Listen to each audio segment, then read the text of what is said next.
Hello everyone, I'm back from my cruise. I thought I'd come on and do a review of Royal Caribbean. I'm not impressed, really not impressed. The facilities for disabled people aren't great. There are thousands of sunbeds on the cruise ship. Obviously being August, the cruise was full and so there was a shortage of sunbeds anyway, but there's no space for a wheelchair. So my daughter and my granddaughter were laying on sunbeds. I'd have to lay out in my wheelchair or sit out in my wheelchair in the aisle.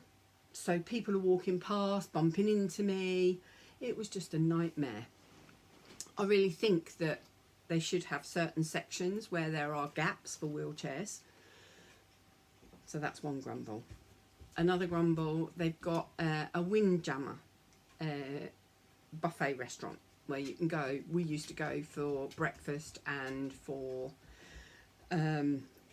lunch.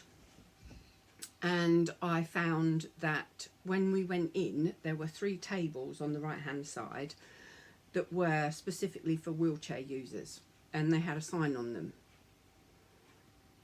So most people might think they were for disabled people, but they were actually for wheelchairs because of the access.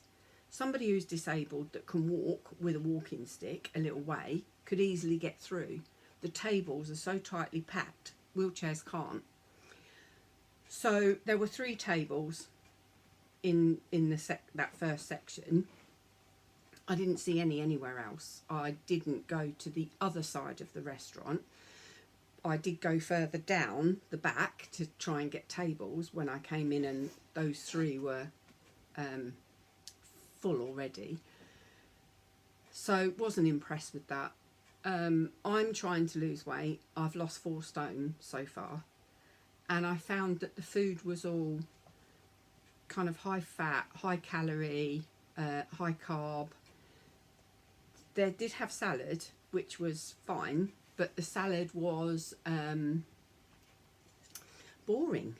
There was just egg to go with the salad, ham, sometimes some cheese. That was kind of it. It was just boring. Okay, you've got lettuce and tomato and cucumber, but you'd think there'd be a little bit more of a variety for people that want to eat a little bit healthier. Not impressed with that. Another thing I was extremely disappointed with was when we got to certain ports, there were no wheelchair accessible buses to take you from the port into town. So if you were able-bodied, fine, you can get on a bus and you can go. If you're in a wheelchair, tough luck, you can't go anywhere, or you've got to walk miles. My grandson came with us. He's autistic. He doesn't like walking, so it was an absolute nightmare.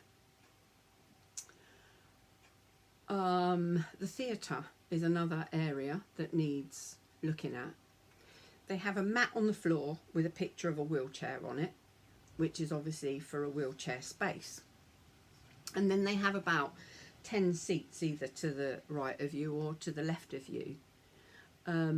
Able-bodied people were sitting in them, which is what they're obviously designed for, but you'd expect they would move up a little bit and let people's carers or family members that are with the person in the wheelchair sit in them. Lots of people have complained that people wouldn't move up and let them sit there with the person that was in the wheelchair. There weren't very many of those spaces either, and considering the amount of disabled people that were in wheelchairs or on scooters in the on the cruise ship and in the theatre, you would think that there would be a lot more wheelchair spaces. In my opinion, it should be like a cinema, or when I go to the theatre at home, you have a wheelchair space and you have a carer space. Then you have another wheelchair space and a carer space. Or you might have lots of, not spaces, sorry, seats. So you have the wheelchair space and then seats for a carer. And sometimes in the theatres you have the wheelchair space and then you have lots of seats. But you've always got several wheelchair spaces with a seat. and there are lots of them, and I do feel that Royal Caribbean kind of let us down with that.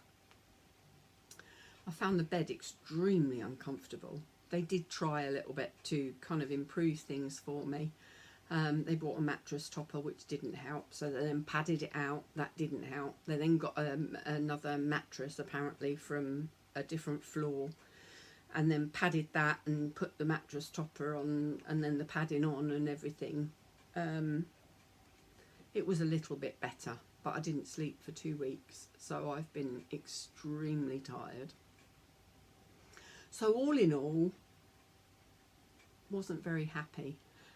Don't rate Royal Caribbean at all, personally, for a disabled person, and from my point of view. And I've had lots of other people contacting me saying that they didn't like it either and they weren't happy.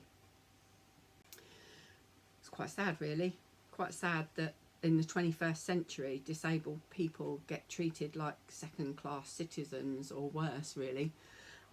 It's about time that Royal Caribbean and every other cruise ship, if there are problems on other cruise ships, dealt with these things. We're not second-class people just because we're in a wheelchair. We need these things to enjoy our holiday just the same as an able-bodied person. So just be aware of that if you ever want to cruise. Take care, guys. Speak to you soon.